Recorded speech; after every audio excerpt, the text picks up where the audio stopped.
हवा लग गई है तो सजल देश श्याम की राजधानी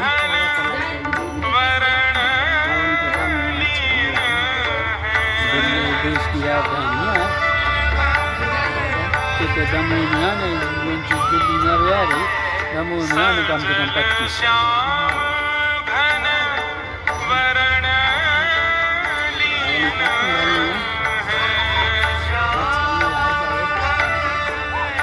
25 दिखानी लगे 4-5 साल तो हो गए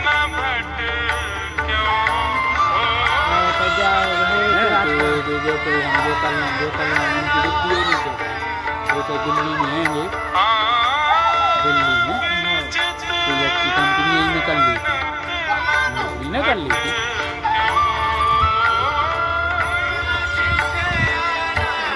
उसके 5 साल में जैसा मैं कह रहा हूँ और जैसा ऐसा करेंगे ऐसा कर लेंगे वो कर लेंगे वो बिल्कुल सत्य है। ठाकुर जी यदि चित्त में एक बार विराज गए, ठाकुर जी ने यदि हमको दृष्टि से कभी देख लिया, फिर चित्त अनंत न भटक्यो, फिर चित्त कहीं और लग ही नहीं पाएगा। इसलिए भैया हाथ जोड़ के प्रार्थना, या तो भगवत प्राप्ति के मार्ग पर बढ़ना नहीं, और यदि भगवत प्राप्ति के मार्ग पर चलने लगो तो इस बात को पहले ही समझ लीजिए कि फिर संसार के नहीं रह पाओगे, संसार में किसी वस्तु को अपना नहीं पाओगे। आप चाहो कि संसार भी आपका रहा आए, ठाकुर जी भी आपके रहे आए, नहीं हो पाएगा। प्रेम लक्षणा भक्ति के पथ के अनुगामी बनोगे तो एक को तो छोड़ना पड़ेगा, या तो ठाकुर जी को छोड़ो या संसार को छोड़ो। फिर चित्त अनंत न भटक्यो, फिर चित्त मेरो मन गिरधर छवि पे अटक्यो, मेरो मन गिरधर छवि मेरो मन गिरधर छवि पे अटक्यो, मेरो मन गिरधर छवि पे। कृष्णदास जी कहते हैं, माधवी अब पूछ रही है मैं क्या करूं, मैंने तो बहुत रोका, बहुत बचाया अपने आप को कि उसके सामने कभी ना पड़ूं, लेकिन मेरा ब्याह भी तो ब्रज में हुआ ना, जहां कानों से, आंखों से, नाक से, जीभ से, त्वचा से, सब जगह से कृष्ण ही जाता है भीतर। मैं कहां तक रोकूं खुद को, और जब अब आ चुका है भीतर, जब वो चित्त में बैठ गया तो अब मैं क्या करूं, मेरे बस में नहीं अब कुछ भी। लगन लगी घनश्याम की जाए, लगन लगी। ये नारायण दास जी का पद है, नारायण दास जी का पद है, बहुत सुंदर पद है।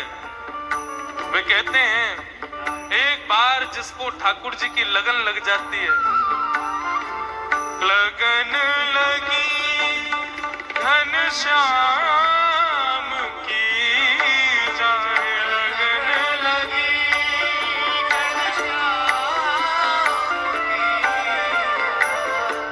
लगन लगी घनश्याम की जाए, लगन लगी कृष्णदास जी कहते हैं, एक बार लगन यदि लग गई ठाकुर जी की, फिर संसार के नहीं रह पाओगे तो फिर करें क्या, फिर क्या उपाय है? एक ही उपाय, कृष्णदास किए प्राण न्योछावर,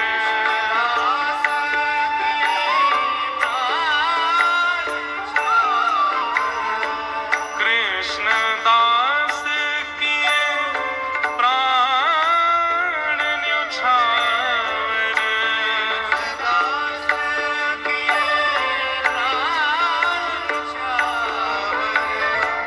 कृष्ण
कृष्णदास किए प्राण न्योछावर, यह तन जग सिर पटक्यो।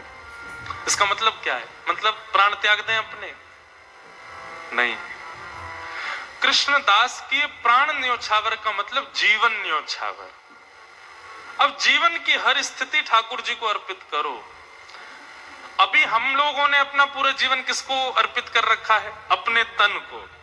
इसी को ही सजाने संवारने खिलाने पिलाने उठाने सुलाने, इसी का नाम यश वैभव कराने में ही लगे रहते हैं हम लोग।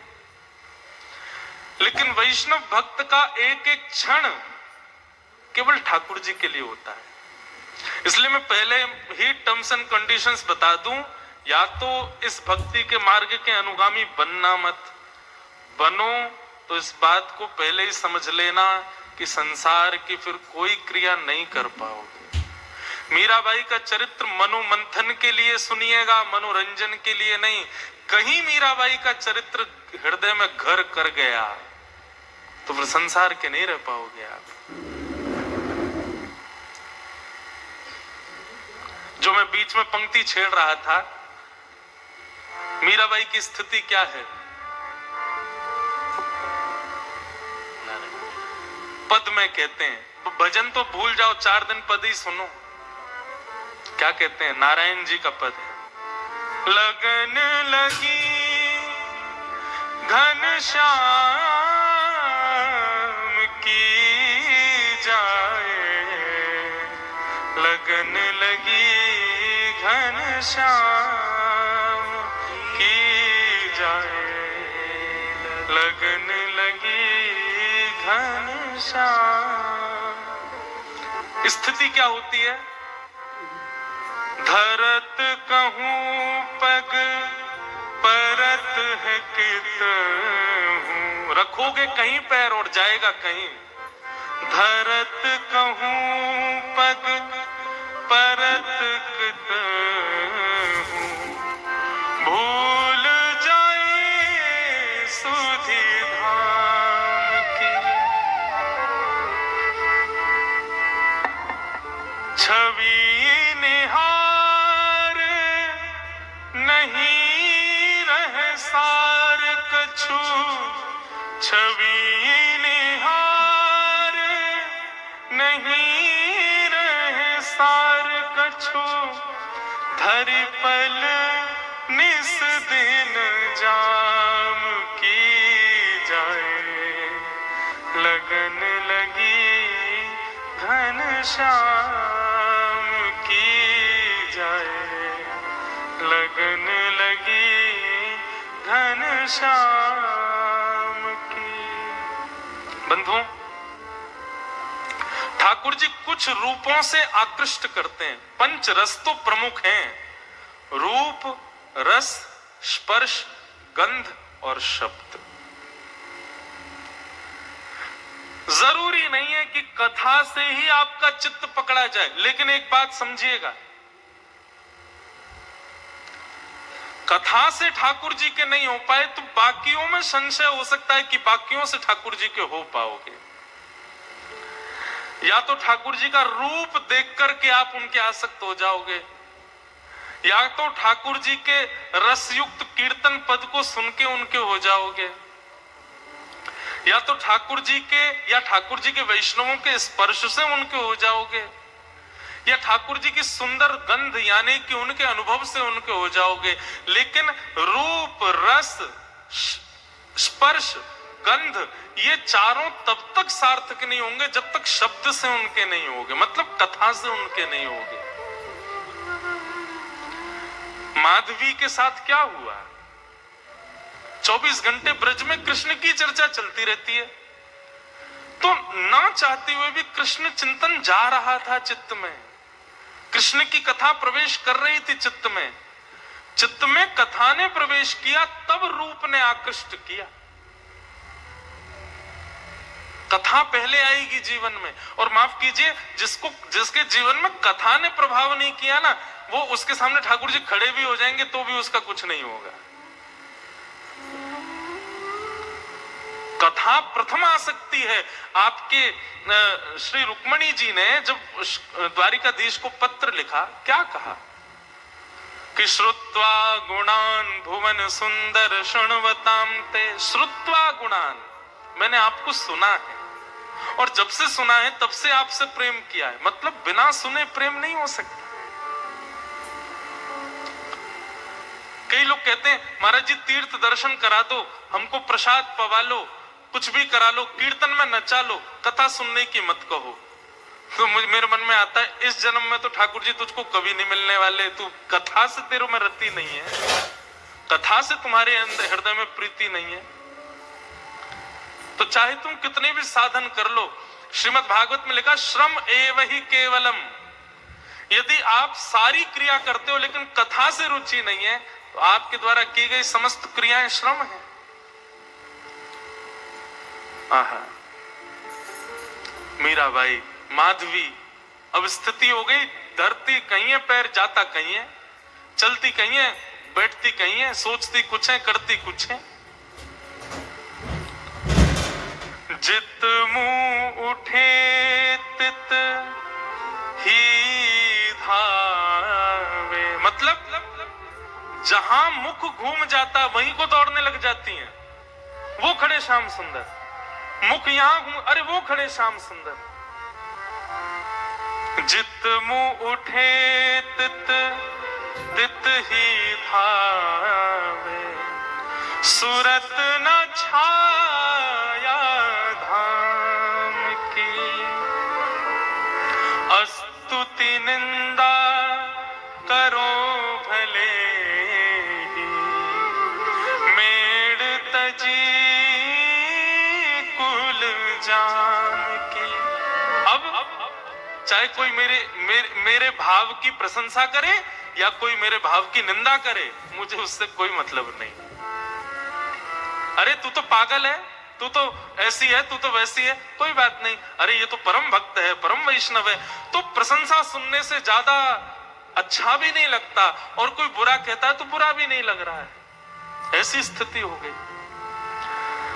नारायण बौरी भई डोले, नारायण बौरी भई डोले, रहू न काहू काम की जाहे, लगन लगी घन श्याम की जाए, लगन लगी घन श्याम।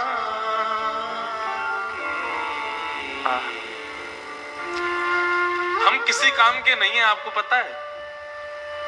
हमारी माता जी, हमारे परिवार के लोग हमसे इसलिए दुखी रहते हैं, बोले इससे केवल कथा करना आता और कुछ नहीं आता इसको। हम जब, वैसे तो घर जाने का अवसर नहीं मिलता, 2-3 महीना कथाओं में ही रहते हैं, लेकिन जब घर जाते हैं तो घर के काम माता जी कहती हैं ये भी देखो, वो देखो, भैया इतने दिन में आए हो, ये देखो, तो वो सब होता ही नहीं है। बस कथा करा लो, ठाकुर जी की सेवा करा लो, उत्सव करा लो, इसके अलावा कुछ और करने को कहोगे तो हम बिल्कुल अंगूठा छाप हैं हर चीज में, हमसे कुछ नहीं हो सकता। और यही स्थिति है बंधुओं। यदि आप संसार के और किसी काम के रह गए तो समझो अभी ठाकुर जी के भय नहीं। माधवी की स्थिति ऐसी हो गई।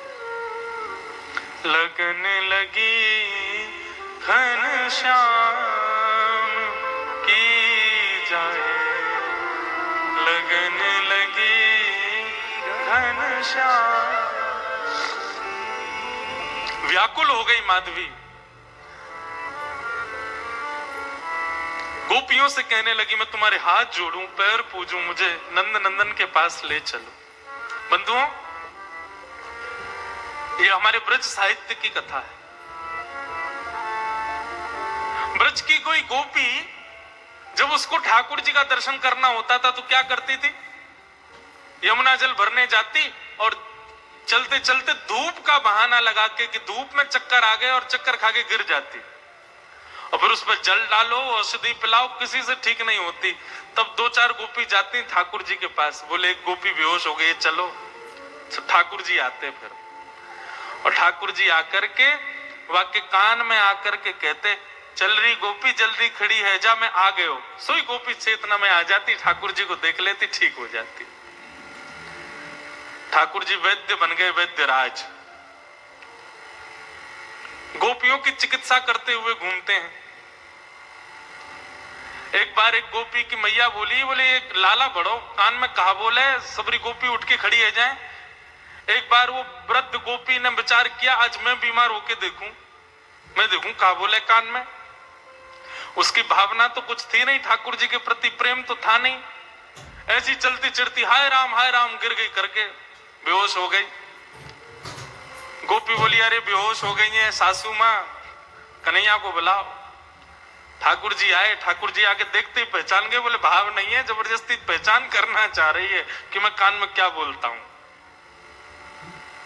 ठाकुर जी आए, आकर के पहले नब्ज उठा के देखी, बेहोश थोड़ी थी, चेतना में थी, वो तो सुनना चाह रही थी कान में मंत्र क्या बोलते हैं ये।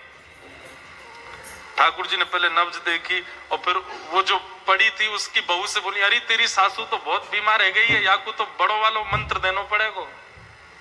बोले कहा, बोले मंत्र से काम ना चलेगो, या के काजे तो नीम तोड़ के लाओ और नीम को कंडा में जला के नीम को धुआं करो, वहां में लाल मिर्च डालो, वो या की नाक पे लगाओ तब ठीक होएगी।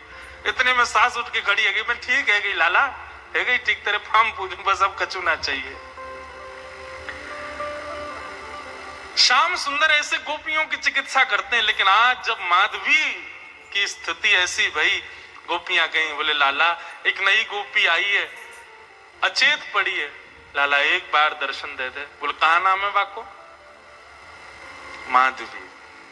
अरे अपने श्रीदामा की बहू। भगवान बोले वो बहू? बोले हाँ। वो ससुराल ते आई का है? बोले हाँ वही।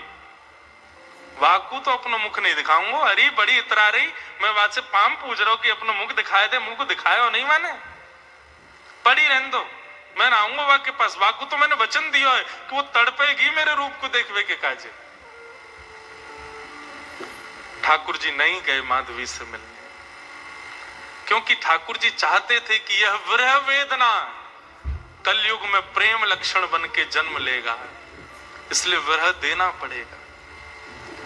जब बीज में से एक स्वस्थ वृक्ष को जन्म देना होता है ना, धूप की ताप में रखना पड़ता है। ठाकुर जी यदि किसी को वेदना देते हैं, विरह देते हैं, तो निश्चित है उस पर अति कृपा है, अति प्रसन्न है, उससे कुछ और कामना है। ठाकुर जी सहज में ही किसी को अनुभव दे दें, सहज में ही किसी को कृपा कर दें, तो समझो कि अभी उसकी भक्ति उतनी श्रेष्ठ नहीं हुई। लेकिन किसी को तड़पा में, विरह दे में, तो समझो इससे प्रीति ज्यादा है। व्याकुल माधवी, तभी प्रसंग आया गोवर्धन लीला का। इंद्र के मान को मर्दन करने के लिए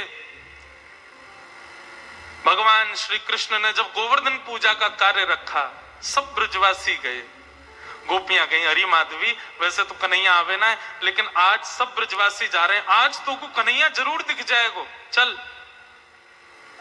माधवी भी गोवर्धन गई है, लेकिन बंधुओं उसकी दृष्टि में पता नहीं क्या हो गया, उसको सब दिख रहे हैं लेकिन ठाकुर जी नहीं दिख रहे।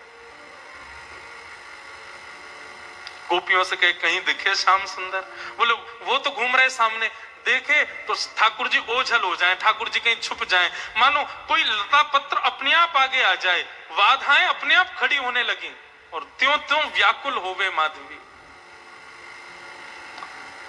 56 भोग के बाद जब इंद्र ने अपने मान के प्रभाव से जब मेघ वर्षा की, त्राहिमाम करके सब ब्रजवासी दौड़ने लगे, तब नन्हे से बाल कृष्ण ने 7 कोस लंबे चौड़े गिरिराज पर्वत को अपने बाम हस्त की कन्नी उंगली पर धारण कर लिया। सब ब्रजवासी जाकर के गिरिराज पर्वत के नीचे खड़े हो गए। माधवी भी वहीं खड़ी थी।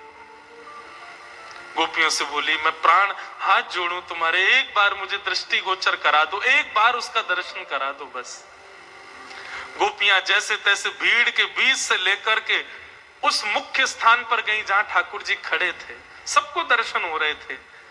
लेकिन जैसे ही माधवी पहुंची, माधवी ने जैसे ही उस चट्टान के ऊपर देखा जहां ठाकुर जी खड़े थे, ठाकुर जी का एक क्षण गिरधर स्वरूप दिखा और दिखते ही ओझल हो गया, धुंधला हो गया, मानो आंखों में पानी आ गया।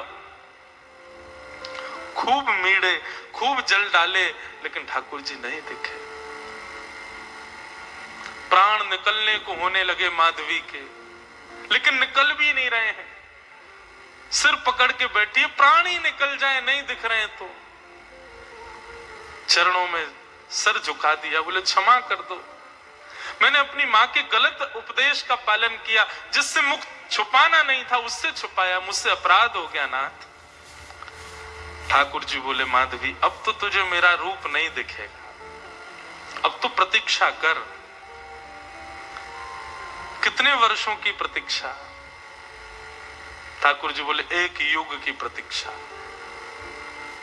अब तो तुझे मेरा दर्शन कलयुग में ही होगा, जाओ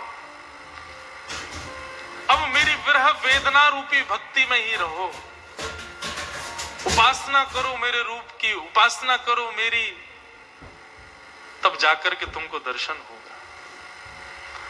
माधवी का फिर उसके बाद जीवन केवल नेत्र बंद करके साधना युक्त रहती है, रोती है, विलकती है, लेकिन ठाकुर जी नहीं दिखते उसको।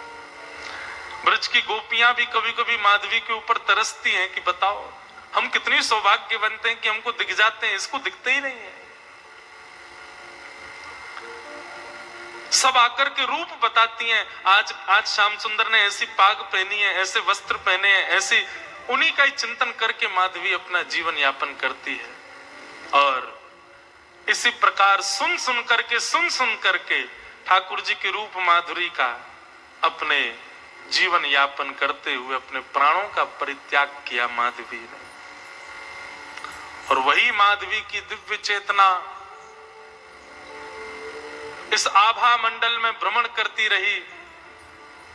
कलयुग प्रारंभ हुआ और कलयुग में भी जब भक्ति शतक, भक्ति काल जब आया, तब भारत की राजस्थान की भूमि, और उस राजस्थान की भूमि में भी मेड़ता में भी परम गौ भक्त, परम संत भक्त, परम ब्राह्मण निष्ठ राव दूधाजी के छोटे पुत्र के यहाँ पर भक्तिमती माधवी ही मीरा के रूप में जन्मी है। बोलो भक्तिमती मीरा बाई की जय। शरद पूर्णिमा का दिन अभी अभी निकल करके गया, शरद पूर्णिमा, वही शरद पूर्णिमा का मंगल दिवस। बंधुओं,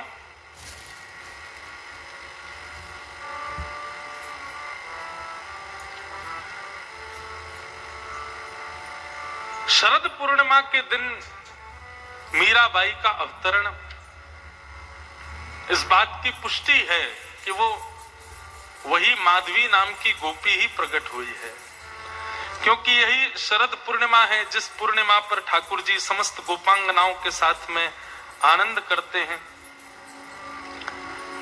ब्रज विलास करते हैं, रास विलास करते हैं। उसी शरद पूर्णिमा के दिन वीर कुंवरी जी, जो मीराबाई की मां है, उनके विषय में भी वर्णन आता है बंधुओं की दूधा जी के यहाँ पर संत वैष्णव आते रहते थे, और जब भी कोई संत आते थे तो दूधा जी का प्रस्ताव जाता था कि भगवान अगर आपको अवकाश हो तो घर पर आइए, कथा सुनाइए भागवत की।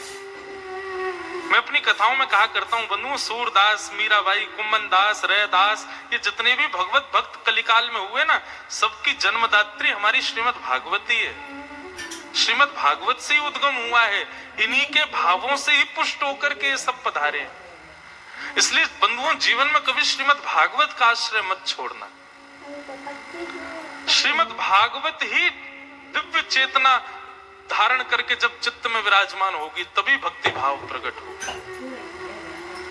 मैं अपनी कथाओं में कहा करता हूं, कथा से धर्म नहीं सीख पाओगे। श्रीमद् भागवत की कथा धर्म नहीं सिखाती, अर्थ नहीं सिखाती, मोक्ष नहीं देती, श्रीमद् भागवत कुछ नहीं देगी। श्रीमद् भागवत केवल प्रेम लक्षणा भक्ति प्रदान करती है। कृष्ण प्रिय लगने लगते हैं भागवत से। तो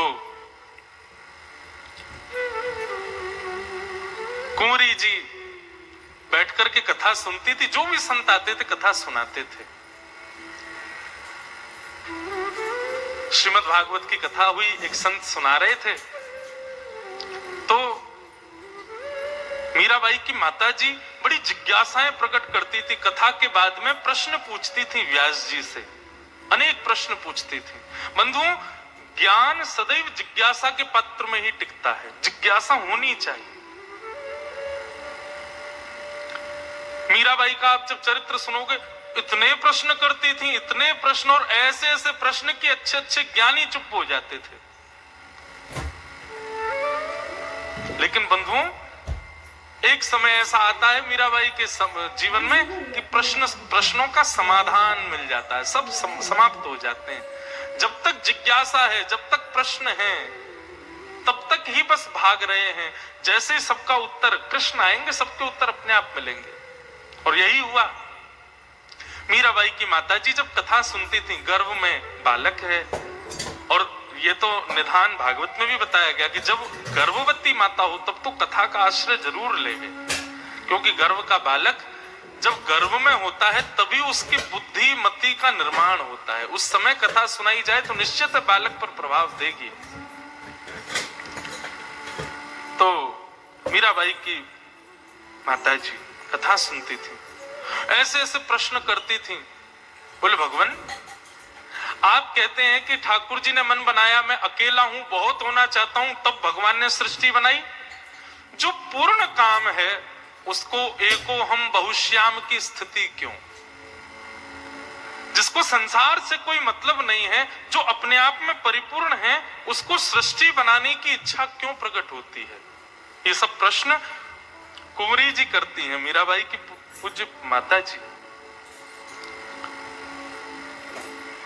एक दिन प्रश्न किया, यदि माया भगवान के सामने टिक नहीं पाती तो फिर इस संसार को कौन बनाता है? संसार तो माया है, और जब माया भगवान के आगे नहीं टिक सकती तो क्या भगवान ने संसार को नहीं बनाया? ऐसे ऐसे प्रश्न बाई जी करती थी।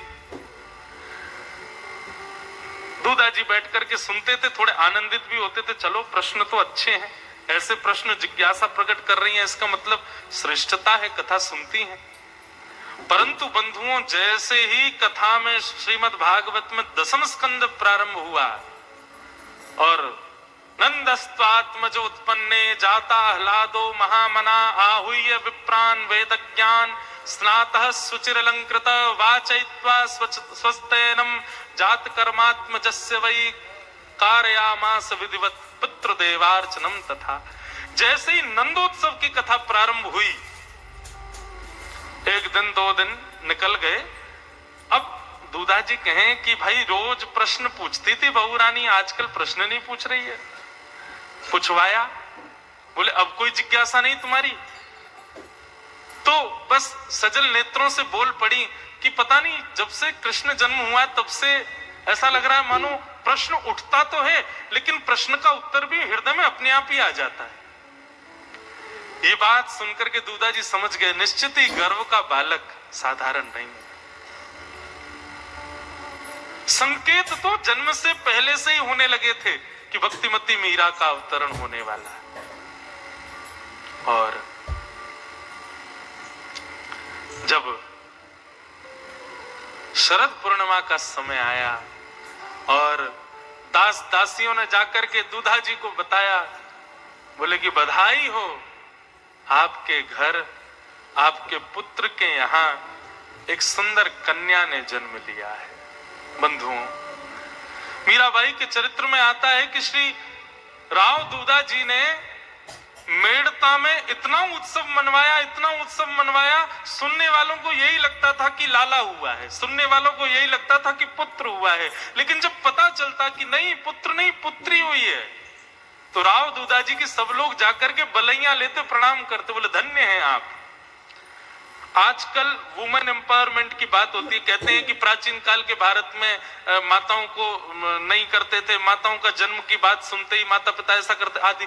अरे ये वो लोग करते थे जिनकी बुद्धि विकृत थी, लेकिन राव दूधा जी उनके विषय में वर्णन आता है जैसे श्री कृष्ण जन्मोत्सव 6 महीने मास पर्यंत चलता रहा, वर्ष पर्यंत चलता रहा, ऐसे मीराबाई का जन्मोत्सव भी मास पर्यंत चलता रहा। सबको बधाइयां बांट रहे हैं, अपने गले के हार दे देते हैं। एक बार एक व्यक्ति ने राव दूधा जी से पूछा, भगवान ये जब से आपके पुत्र की पुत्री हुई है तब से आप बड़े प्रसन्न दिखाई देते हो। ऐसा होता है कि कई घरों में लक्ष्मी जन्म लेती है और उस लक्ष्मी के जन्म लेते ही घर में कुछ अद्भुत होने लग जाता है। तो निश्चित ही आपके पुत्र के जो पुत्री हुई है उसके आने के बाद आपके घर में क्या ऐसा हुआ कि आप इतने प्रसन्न रहते हो? लोग बागों को कहता सुना गया, हम लोग कितने परिवारों में जाते हैं, लोग कहते हैं महाराज जी जब से हमारे घर में बेटी हुई तब से धन की कोई कमी नहीं, जब से हमारे घर में बेटी हुई फैक्ट्री बहुत बढ़िया चल रही है, जब से हमारी बेटी हुई तब से हमारे काम ऐसे चल रहे हैं। लेकिन राव दूधा जी क्या कहते हैं? बोले भैया जब से हमारे घर में पुत्री हुई है ना तो मेड़ता में पहले से ही बहुत संत आते थे, लेकिन जब से हमारे पुत्र की पुत्री हुई है तब से ऐसा लगता है एक कोना अयोध्या, दूसरा कोना वृंदावन, तीसरा कोना बद्रीनाथ, चौथा कोना। बोले इतने संतों की जमात आती है, इतने वैष्णव आते हैं, इतने भक्त वृंद हमारे मेड़ता में सहज ही अनायास ही आ जाते हैं, तो हमें लगता है कि हमारे घर लक्ष्मी नहीं साक्षात भक्ति रानी आई है, साक्षात भक्ति महारानी पधारी है। बंधुओं, संतान के जन्म लेने से धन बढ़े, वैभव बढ़े, ऐश्वर्य बढ़े, यश बढ़े, मान बढ़े, कीर्ति बढ़े, ये सबकी इच्छा होती है, पर संतान के आती भक्ति बढ़े। ये राव दूधा जी के साथ हो। पहले जितनी सेवा पूजा घर में होती थी उससे कई गुना ज्यादा अब होने लगी जब से भक्तिमती मीरा पधारी। ब्राह्मणों ने सुंदर कुंडली बनाई और नामकरण के लिए जैसे ही बैठे तो सब देखा तो शरद पूर्णिमा के दिन मध्य दिवस में मीराबाई का जन्म हुआ। सूर्य आकाश में थे तब मीराबाई का प्रादुर्भाव हुआ। तो ब्राह्मणों ने नाम मीराबाई का रखा मिहिरा। मीराबाई का असली नाम मिहिरा। मिहिर कहते हैं सूर्य को। ऐसे सूर्य के प्रकाश में पूर्णिमा के दिन उनका जन्म हुआ, इसलिए नाम पड़ा मिहिरा। परंतु फिर अब घर में होता ही है कि लोग बाग जब नाम बोलते हैं तो फिर वो शॉर्ट फॉर्म हो ही जाता है। तो मिहिरा मिहिरा मिहिरा करते करते मीरा मीरा हो गया। लेकिन मूल नाम जो ब्राह्मणों ने रखा मीराबाई का वो है मिहिरा। मिहिरा नाम रखा गया। ब्राह्मणों ने, राजपुरोहितों ने आकर के बताया, बोले महाराज आपकी ये बालिका, इसके गुण कैसे? बोले शांत होगी, सुशीला होगी, बुद्धिमती होगी, ऐश्वर्यशालिनी होगी, यशस्विनी होगी, धर्मानुरागिनी होगी, भक्तिमती होगी, योगिनी होगी, संसार के सुख से रहित रहने वाली होगी, ज्यादा संसार के भोग विलास उपभोग में इसकी रति कम होगी, अपने कुल को यश प्रदान करने वाली होगी, माता पिता का नाम अमर करने वाली होगी, दशों दिशाओं में युग युगांतकों तक आपकी इस बालिका का नाम रहेगा, कई मानवों की प्रेरणा की स्रोत बनेगी। और प्राचीन काल में बंधु, वैसे तो आज भी ज्योतिषी से आप पूछोगे तो वो बता देगा कि मृत्यु कैसी होती है, पर अब बताते नहीं है। पर यहाँ पे ये भी बता दिया, बोले इसका मृत्यु काल एक आश्चर्य बन के रह जाएगा, आपकी ये बालिका ऐसी होगी। ये सब भाव सुनकर के राव दूधा जी बड़े प्रसन्न रहने लगे। घर में उत्सव होते हैं, रोज नए संत पधारते हैं, कोई सत्संग की क्रिया होती है, कुछ भी होता है। धीरे धीरे मीराबाई 6 महीने की हो गई। बंधुओं, छोटे छोटे बालक रोते हैं तो रोने पर हम लोग टॉफी दे दें, खिलौना दे दें, आदि आदि वस्तु दे दें कि उससे वो शांत हो जाए। लेकिन मीराबाई के चरित्र में आता है कि बाईसा जब रोती थी तो उनके सामने खिलौने रखे जाते, खाने की वस्तु रखी जाती, लेकिन उससे भी कितनी भी आवाज करो, ध्वनि करो, कुछ भी करो, उससे उनका चित्त शांत नहीं होता था। एक दिन राव दूधा जी ने सुना बड़ी जोर से रोने की आवाज आ रही है। अरे भैया ये मिहिरा रो क्यों रही है? रानियों ने कहा भगवान पता नहीं, सुबह से शांत करा रही है पर हो ही नहीं रही। राव दूधा जी बोले लाओ मुझे दो, मैं लेके जाता हूं। गोदी में लेकर के मिहिरा को राव दूधा जी बाहर गए और दूधा जी के बंधुओं महल में चतुर्भुजनाथ भगवान का मंदिर है जहां चतुर्भुज भगवान विराज रहे हैं। मीरा को लेकर के जा रहे हैं, रोना शांत नहीं कर रही, खूब शांत करा रहे हैं, लेकिन जैसे ही चतुर्भुज भगवान के मंदिर में लेकर के गए, घंटे घड़ियाल बज रहे थे, आरती चल रही थी। राव दूधा जी ने इशारा किया, देखो देखो लाली सामने देखो, जय जय जय जय। मीराबाई ने जैसे ही सामने ठाकुर जी को देखा शांत हो गए। एक टक अपलक नेत्रों से 6 महीने की बालिका ठाकुर जी को देख रही है और ठाकुर जी के रूप पर मानो वहीं से ही न्योछावर हो रही है। घर के लोगों को उपाय पता चल गया। अब तो मीरा जब भी रोवे सब उठा के उसको मंदिर ले जाए और मंदिर जाते कुछ मत करो, घंटे घड़ियाल भी मत बजाओ, बस मंदिर में जाके बैठ जाओ, मीरा अपने आप शांत हो जाती। अब तो घर में जो भी आता है मीरा जैसे ही रोती है लेकर के सब मंदिर भागते हैं और मीरा शांत हो जाती है। बंधुओं आजकल तो पता नहीं, पर प्राचीन काल में ऐसा होता था कि जब बालक 6 महीने का बड़ा होने लगता, अन्नप्राशन संस्कार होता, उसको पहला अन्न खिलाया जाता। तब आज भी शायद मैंने 1-2 जगह वीडियोस में तो देखा, बच्चों के आगे 4-5 वस्तु रखते हैं। गीता जी रखेंगे, पैसा रखेंगे और छुरी रखेंगे और बहुत सारी चीजें रख देते हैं।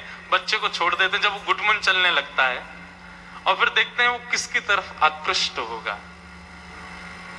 तो बालक यदि चक्कू वक्कू पे हाथ धर दे तो माता पिता तभी रोने लग जाते, बोले अरे इसको सिखाना पड़ेगा, इसको सुधारना पड़ेगा, अभी से ही हाथ धर दिया। तो बचपन से ही माता पिता उसका फिर वातावरण शुद्ध करते थे कहीं बिगड़ ना जाए। लेकिन वो बालक गीता जी पे हाथ रखता है या कहीं श्रेष्ठ स्थान पे, ऐसा होता था ना पहले, आजकल तो नहीं होता। आजकल बंधुओं करना भी मत। बताऊं क्यों? क्योंकि 9 महीने बालक गर्भ में रहा, उस समय माता पिता की ही चित्त वृत्ति शुद्ध नहीं थी, तो निश्चित है बालक जन्म लेते ही गलत वस्तु ही छुएगा, तो जीवन भर घबराहट में रहोगे। इसलिए बढ़िया अब करना ही नहीं ये काम। श्रीमद् भागवत कहती है बंधुओं, बालक का पालन जन्म होने के बाद नहीं होता, बालक का पालन तो 9 महीने मां के गर्भ में ही हो जाता है। उसको संभालते हो आप जन्म लेने के बाद, लेकिन उसकी बुद्धि और चित्त का निर्माण तो तब होता है जब 9 महीने वो मां के गर्भ में होता है।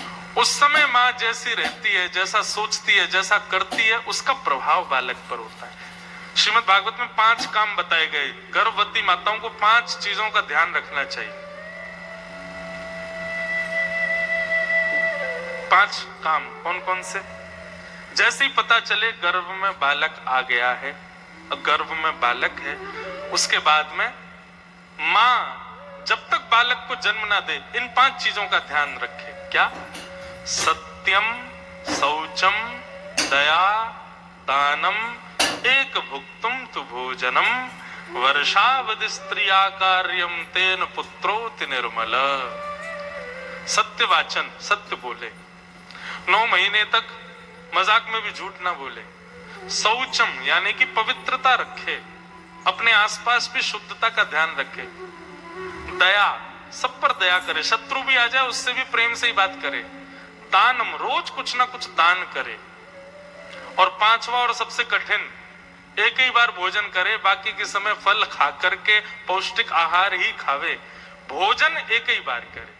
इस प्रकार 9 महीने जो माताएं ध्यान रख करके अपना शैशव काल, अपना गर्भस्थ का काल जब निकालती हैं। और 6वां काम, रोज भागवत की कथा सुने, रोज वैष्णव भक्तों का सत्संग श्रवण करे, तेन पुत्रोति निर्मल, उसका बालक साधारण नहीं होगा। तो मीराबाई का ऐसा स्वरूप स्वभाव। अब तो उनको लेकर के सब मंदिर में ही बैठ जाते हैं। धीरे धीरे मीराबाई थोड़ी और बड़ी हुई। घर में एक संत पधारे। घर में क्या चलता है उससे मीराबाई को ज्यादा रुचि नहीं होती, लेकिन संत वैष्णव आते हैं, बचपन से ही मीराबाई उनके पास जरूर बैठती है, पूछती कहां से आए हो, आपका नाम क्या है, आप ऐसे वस्त्र क्यों पहनते हो, आप कितनी बड़ी दाढ़ी क्यों है, ऐसी जटा क्यों रख रखी है, यही पूछती रहती मीराबाई। और नेक्सी सी नन्ही सी बालिका के मुख से तोतली वाणी से ऐसे सुमधुर स्वर सुन के संत जन खूब आशीष देते हैं मीराबाई को। एक संत पधारे, अपने ठाकुर जी की सेवा कर रहे थे। मीराबाई पहुंच गई और बैठ करके ठाकुर जी को देख रही है, कैसे सेवा हो रही है, कैसे आरती हो रही है, पंचामृत स्नान हो रहा है, आदि आदि सब देखने लगी। संत ने धीरे से पूछा, तुम्हारा नाम क्या है? मीराबाई ने अपना नाम बताया, मेरा नाम मीरा है। मीराबाई बोली, आप क्या कर रहे थे? बोले, ये मेरे ठाकुर जी हैं, मैं इनकी सेवा कर रही थी। मीराबाई बोली, ठाकुर जी तो हमारे मंदिर में बैठे हैं, चार भुजानाथ ठाकुर जी तो वो हैं, ये कौन है? बोले, वो बड़े ठाकुर जी बेटा, ये छोटे ठाकुर जी। बोले, अच्छा ठाकुर जी इतने सारे होते हैं? बोले, अरे जैसी जिसकी भावना वैसे ठाकुर जी हो जाते हैं, जरूरी थोड़ी है। तो मीराबाई बोली, तो मतलब हमारे मंदिर में जो चार भुजानाथ हैं वो ठाकुर जी नहीं है, ये ठाकुर जी हैं। बोले, नहीं, ये भी ठाकुर जी हैं, वो भी ठाकुर जी हैं। बोले, दो दो ठाकुर जी कैसे? अब मीरा आपके पास बैठी है, अब हमारे राव दूधा जी कह रहे हो मेरी गोद में, ऐसे कैसे? मैं तो आपके पास हूं ना, ठाकुर जी दो जगह कैसे हो सकते? मीराबाई की नन्ही से ये मधुर बात सुन के संत बड़े प्रसन्न हो गए। संत समझाने लगे। अब मन में सोच भी रहे, छोटी सी है, इसको क्या समझाऊं मैं, लेकिन फिर समझा भी रहे। ठाकुर जी उपासना के बिंदु होते हैं, हम उनकी उपासना करते हैं तो ये प्रारंभिक स्थिति होती है कि एक जगह ठाकुर जी को मान करके उनकी पूजा की जाती है। फिर धीरे धीरे धीरे जब हमारे भाव दृढ़ हो जाते हैं तो सब जगह ठाकुर जी दिखाई देते हैं, फिर सब जगह ठाकुर जी आ जाते हैं। मीराबाई मधुर स्वर सुन करके आनंदित सी हो गई, लेकिन ठाकुर जी को घूर करके देखने लगी और कहने लगी, बोले, मेरे चार भुजानाथ जी बहुत बड़े हैं, मैं उनकी सेवा नहीं कर पाती, पुजारी मना करते हैं, आप कृपा करके ये छोटे वाले मुझको दे दो जो आपके पास हैं। संत ने देने से मना कर दिया, नहीं ये तो मेरे ठाकुर जी हैं, ये कैसे दूंगा? मीराबाई के मन में ये बात नहीं है कि एक मूर्ति है, वो उनको चैतन्य ही मानती है और बाल्यकाल से ये भाव है। मीराबाई दूर से घूर करके ठाकुर जी को देखने लगी। बोले, आप चाहो तो मेरे पास आ सकते हो, लेकिन आप ही आना नहीं चाहते हो। ठाकुर जी पर क्रुद्ध होकर के मीराबाई ऐसी बातें करने लगी, जाकर के बैठ गई, रुदन करने लगी, व्याकुल होने लगी। मन में आवे जैसे एक बालक खिलौने के लिए रोता है, वैसे मीराबाई रो रही है ठाकुर जी के लिए। अगले दिन प्रातः काल मीराबाई अपने आप तैयार होकर के सीधे संत के पास पहुंच गई और गेट के बाहर से थोड़ी सी नजर डाल के ठाकुर जी को देख रही। संत को पता चला मीरा आ गई। आज पता नहीं संत के हृदय में क्या भाव आया, गए और अपने ठाकुर जी को उठा के लाए और ला करके मीराबाई से कहा, हाथ आगे करो। मीरा ने हाथ आगे किया। सो छोटे से ठाकुर जी जिनकी संत सेवा करते थे, मीरा के हाथ में पधरा दिए। लो, अब से ये तुम्हारे, सेवा करो इनकी। ले मीरा है गिरधर तेरा, ले मीरा है गिरधर तेरा, सेवा पूर्ण भई अब मेरी, सेवा पूर्ण भई अब मेरी, जागा भाग्य है तेरा बेटा